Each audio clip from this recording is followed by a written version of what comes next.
Welcome to my channel. Here we are working on this Kawasaki Prairie.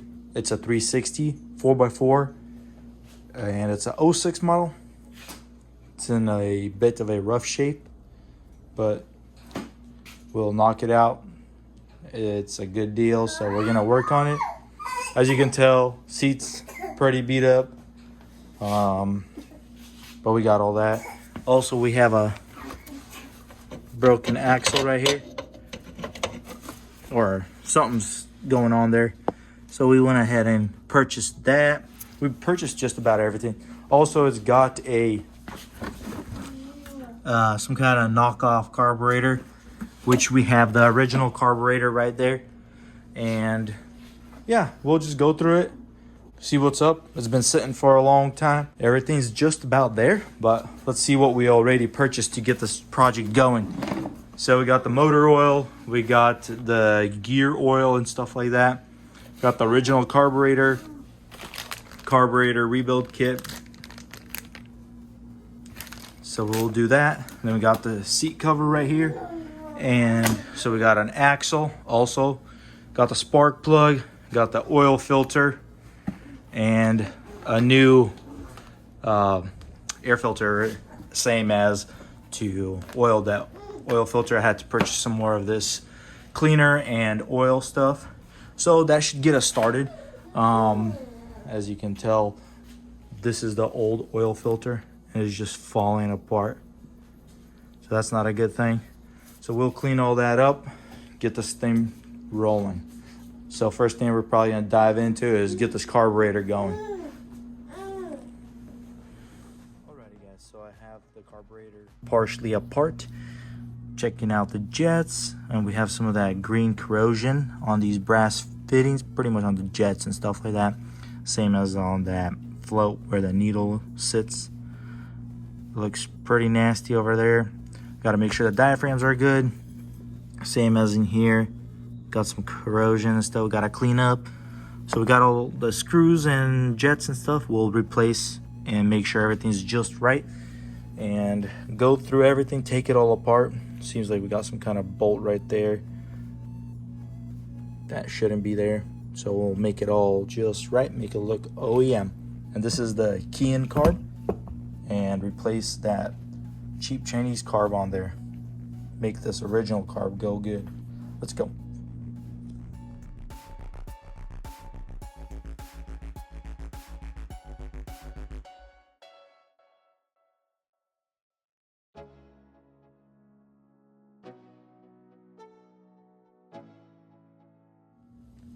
So we got the carburetor all cleaned up, nicely rebuilt, put all new parts. As you can see, the needle.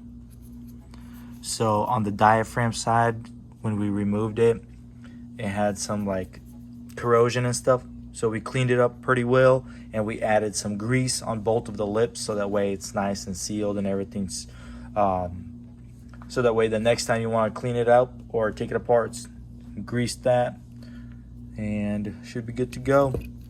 Grease the slide a little bit, just lightly, put everything together, put a new needle and seat, replace that piece right there. Here's all the old parts right there. Cleaned the bowl up and we're putting it together, and we should be hearing this thing rip shortly. Let's go. Alrighty guys, got the carburetor all rebuilt, installed, got it slightly rigged up, putting some fuel in, and this is a breather tube right here, this top one. So we'll just have to run up a line. It goes through this pocket right here and just kind of sits down, and through that spot right there, kind of just sits down that way. All right, so we're ready for that, but while we're gonna be getting ready to give it a start, we're gonna check the spark plugs. And I pulled out the old spark plug, nice and rusty. There's the new one. We'll slap the new one in, and then we're gonna get ready to give this thing a shot. And we've got a new battery. So this is the new battery right here, and we'll put all this stuff together and hopefully she runs. Let's go. Alrighty guys, next thing we want to do is work on this drive shaft or axle right here. As you can tell, it's popped out. Gotta replace it. So we gotta take this whole thing apart, the spindle and stuff, and try to replace it. This is the old one. I mean, this is the new one right here, the replacement. It's a new to me, used piece. Looks good. I'll swap it out and put it in here. Let's go. Alrighty guys, so I basically got it all ready to be removed. So we had to go ahead and remove the tire, the wheel. Then we had to remove this cap, this plastic rubber cap.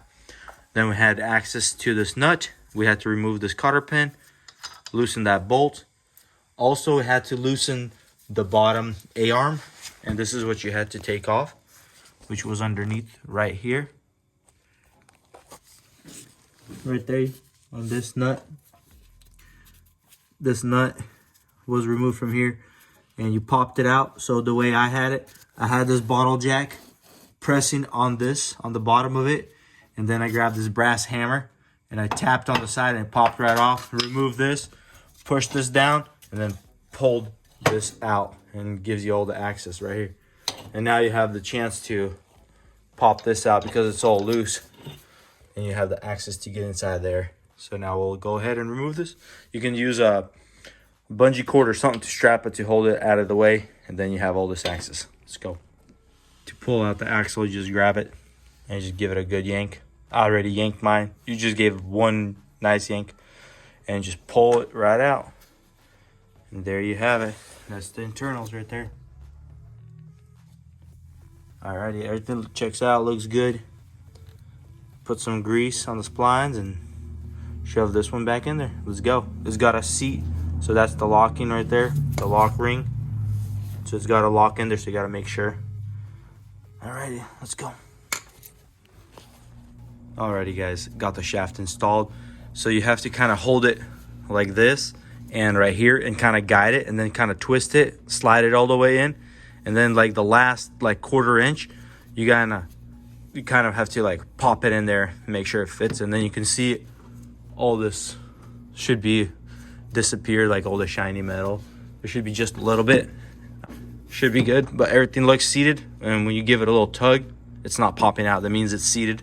Don't want to give it too much of a tug because you can rip the boot or get it out of the groove and stuff from the inside right here and stuff. But yep, we're good to go. Let's go on to the next thing. Putting this thing back all together, assembling, putting the tire back, so it's basically reverse. And let's go ahead and do this, knock it out.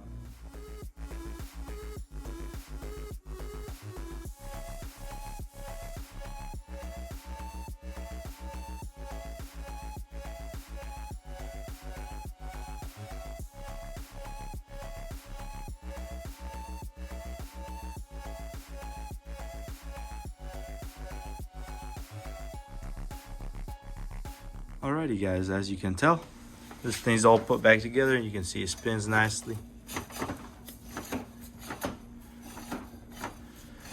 So we won't put the tire back on because we still need to do an oil change, and it's a good way to reach the oil filter right through there. So we'll wait on that and we'll go ahead and jump on to our next one. Let's go. Alrighty guys, so we got the oil filter off right there. I drained the oil and it's actually smells pretty bad. It smells like fuel. It seems like the fuel drained into the engine or something through the carburetor or something like that. But it smells real bad, and there was a lot of extra fuel in here, or oil. Basically, it was over capacity, and that's not a good thing. That means the petcock was leaking and stuff like that, and it just drained into the engine, which is not a good thing. But luckily, everything internally looks good, not rusty or anything. So we're gonna slap on a new oil filter. We're gonna put a new fuel petcock, make sure everything is good, and yeah, hopefully this thing will actually run now. So let's get the oil and oil filter on and get this thing ready to run. Goes right there. Let's go. Alrighty guys, so we got the original Kawasaki oil filter on there. It should be good to go. Now we're gonna put some oil in there. I bought the original Kawasaki oil. I know everybody's gonna say different things, but that's what I put, and that's what I got. Got actually a pretty good deal on this, so we'll put a few quarts in there, start it up, make sure it's level and good to go, and we should be ready to go. And we still got a few more other things. We got air filter, gear oil stuff to go on, and we already got the carburetor fixed up. We already put the spark plug in, so we got the seat cover. We need to oil the air filter, and we got the new battery in there, so we're good to go. So we're moving right along. Let's go. Let's put some oil in there. Alrighty, let's get some of this Kawasaki oil in there. Pop the tab.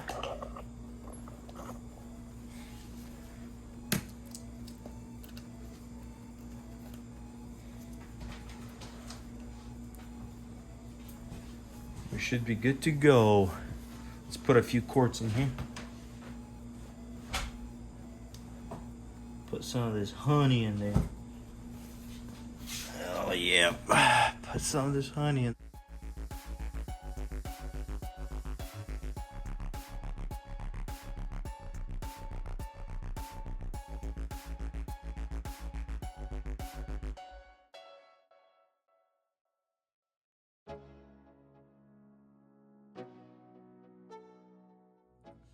Alrighty, got the rear differential oil ready.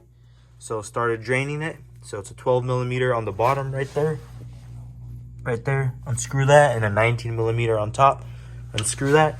Drain the oil, and goes back about quart, 0.9 of a quart, and it should be good to go on that.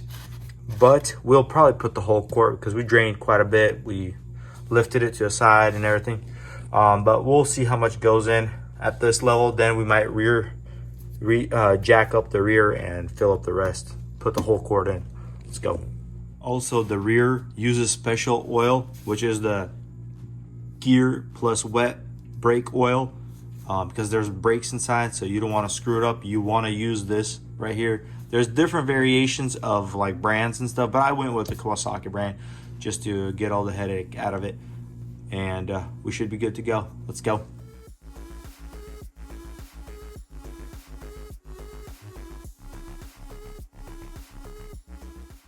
Alrighty, got that all buttoned up, got it all filled up, and we got just a little bit of oil right there left.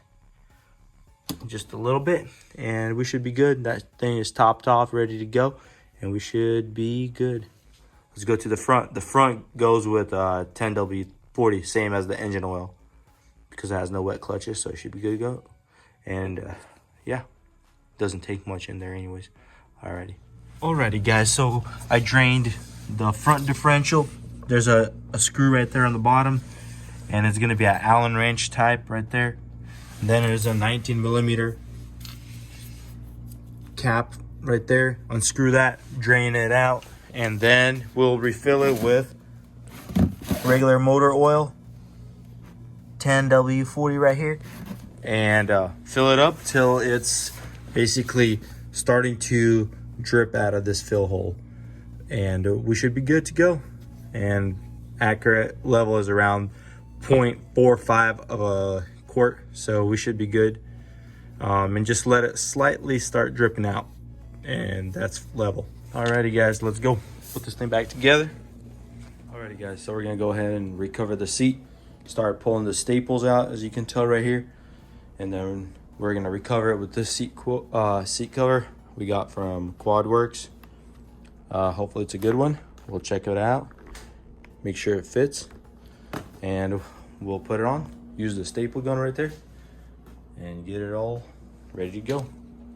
Starting to snow out there. Yeehaw, go ripping.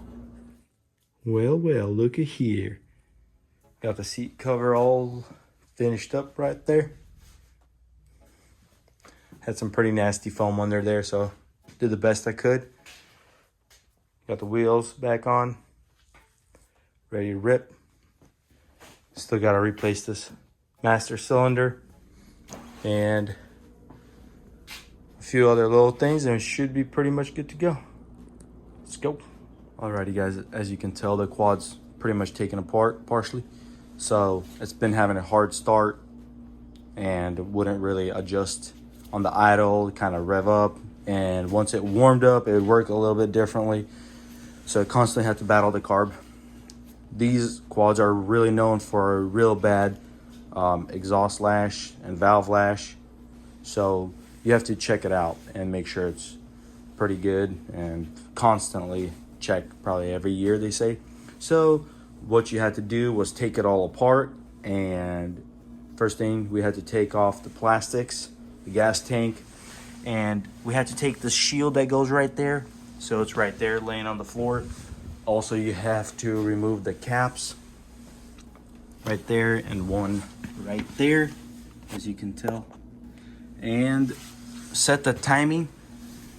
I didn't remove the exhaust, but you can see it in a line, that mark right there, the T.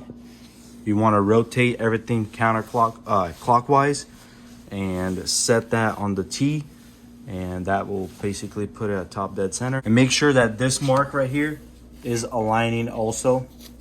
So there's a mark right there, painted white, and there's a little engraved mark in the wheel right here, timing gear, and it has to line up with that arrow right there.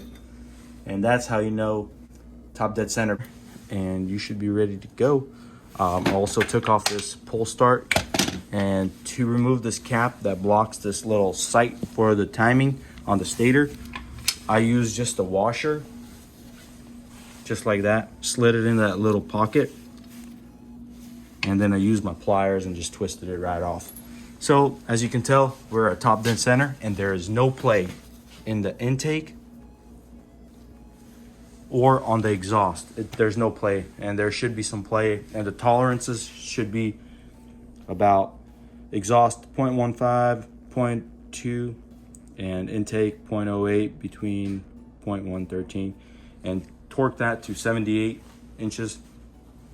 pounds, and you should be good to go. So I'm gonna go ahead and dive into this, set this thing, and you should be good to go.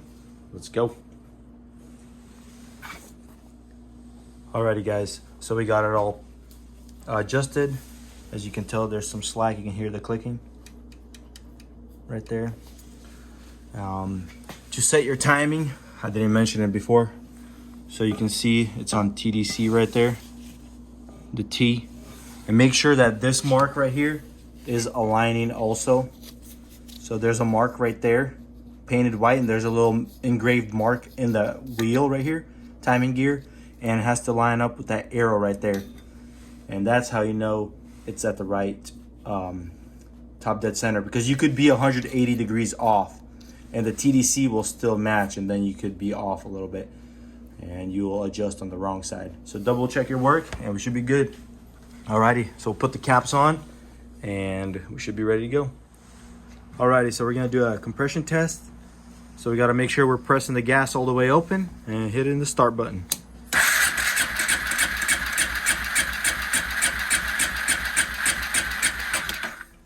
Alrighty, so we got about 100 PSI right there. I guess it's all right, but it fires up. Let's go.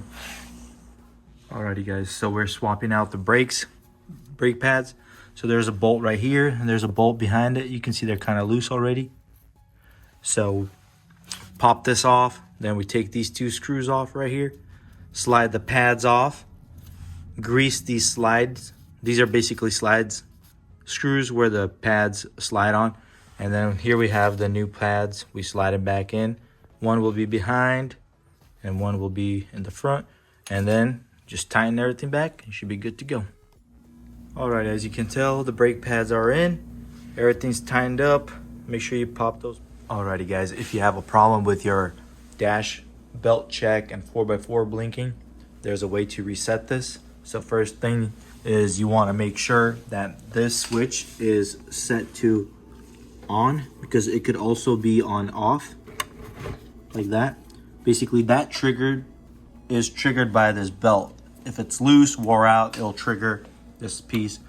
Or it could also mean that your 100-hour service is up, which will also be triggered somehow. So yeah, make sure that will be on the on position right there. That's the first thing you want to do. Also, you can have all this off and make sure everything resets before you put this cover back on. And then underneath here, you can see that there is a gray and a black. So what you do is you take the gray apart and the black plug apart, and you swap the connector. So the gray one will go into the black one will go into the gray one. And then what you do is when you swap them, you turn the machine on. You cycle the machine on. You then unplug the 2-wire. So this wire right here that goes to the switch, you unplug it, which is right here. It's a 2-wire. You'll unplug the wire. The red light will start blinking, and then for 10 seconds or 15 seconds, then turn the key off for about 10 to 15 seconds. Then turn the key on again for 10 to 15 seconds. And then you turn off the machine again, and you reconnect all your connectors back the way it should be. So you plug everything back, unplug these 2 wires, connect them all, put everything back together. Or if you wanted to, you can just turn it on and see if it's blinking or not. The dash will be blinking right here, and that means it reset the belt check and everything. But other than that, you should be good to go. And let's go. Let's put this thing back together. Alrighty guys, so here's a wrap up of this Kawasaki Prairie 360 4x4. Basically, it's completely all put back together, runs like a top. Everything works just fine. We have a few things that we could still make a little better on this thing, but overall, she's complete, runs good. Everything works. So we did replace the brakes, bled the brake system. It was all clogged up and rusty. So we made sure everything was cleaned out. Had to bleed this whole thing a couple times, make sure it's good. As you can tell, the oil in there, brake fluid is clear. Had to buy a new master cylinder. Got that all replaced and good to go. So we also put a new air filter in there, original Kawasaki air filter. We were planning to put a UNI, but they sent the wrong one, so we went ahead and went with the original one and got that all installed. It's good to go. Also, while we did the front brakes and the master cylinder and all that stuff and the air intake, we also had to replace, we'll take this cover off right here and reset this switch, and then do the whole wire reset, unplug and mismatch, and then reset the check belt and the 4-wheel drive. Actually reset together, surprisingly. Now we don't have that problem. Had to fix this switch because it wasn't working. It was all seized up. So now we can turn on and turn off the 4-wheel drive, works good. Everything else was pretty good. Set the carburetor, so this thing now idles. Did all the fluid changes on it, as you can tell, but she's wrapped up pretty good. The seat's been also recovered, and let's go ahead and try to completely finish this thing. So the 2 things that we wanted to still finish is this thing is all bent up, this bar. So we might dive into this, but there's a bolt broken down here. As you can tell, frame's a little bit twisted on this little bar thing, I guess, little rack. So basically it's misaligning things. I'm not sure if we want to do it just yet or not. Also, this is like I think a have to do right here. So somebody already tried to repair this leak right here, leaky exhaust. But that's a hole right here, so kind of sputters through here, kind of makes a weird sound. So we will probably repair that, make it sound completely coming out of the rear end. But other than that, that's the only two issues that I see that bothering me. Other than that, all the plastics are kind of tweaked, like you can see it cracked right here. Fittings are all broken here and stuff, but other than that, this thing fires right up. Got a nice battery for it, and let's give it a shot. You gotta press the brakes to start, so press the brakes. Starts right up. The lights also work.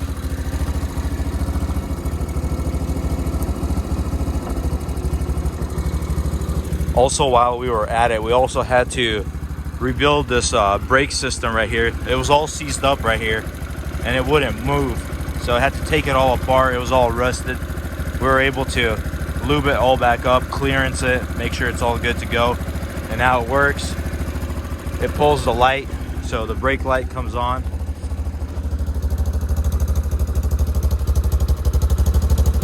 As you can tell right there. But overall, it sounds pretty good, except the sputtering from the side right here.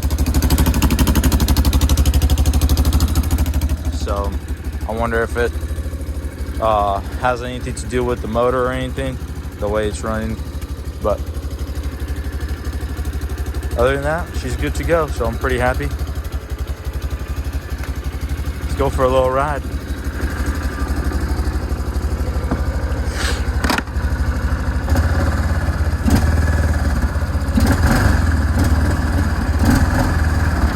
I also think the belt is kind of loose, but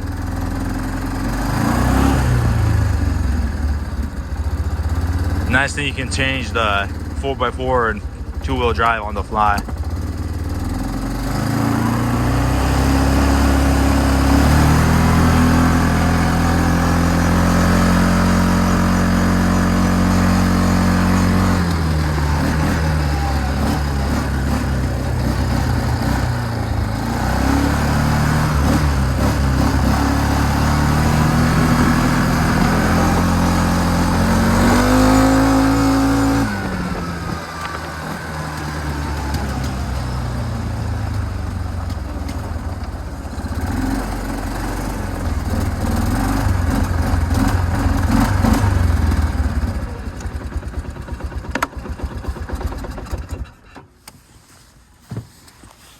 Well, I probably should have turned the gas on. I guess that will kind of play a role.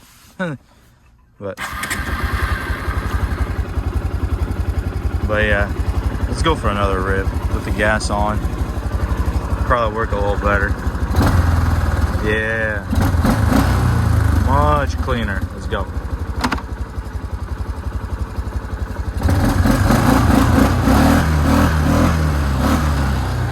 Oh, it boogies. Little 360.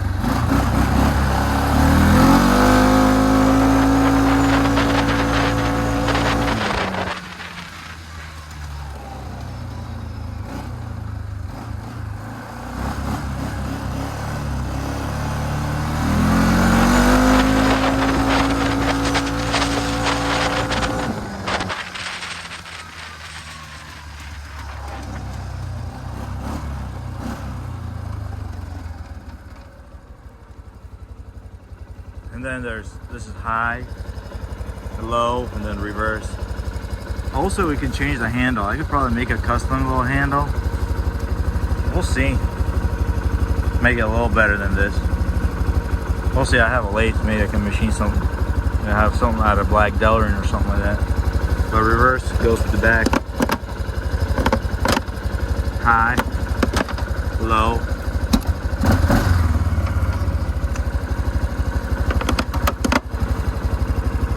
But yeah, other than that, pretty nice little quad.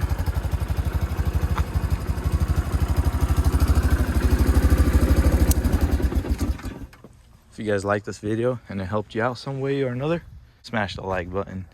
Stay tuned. we got a few more projects lined up, so we'll see you in the next one. Peace out.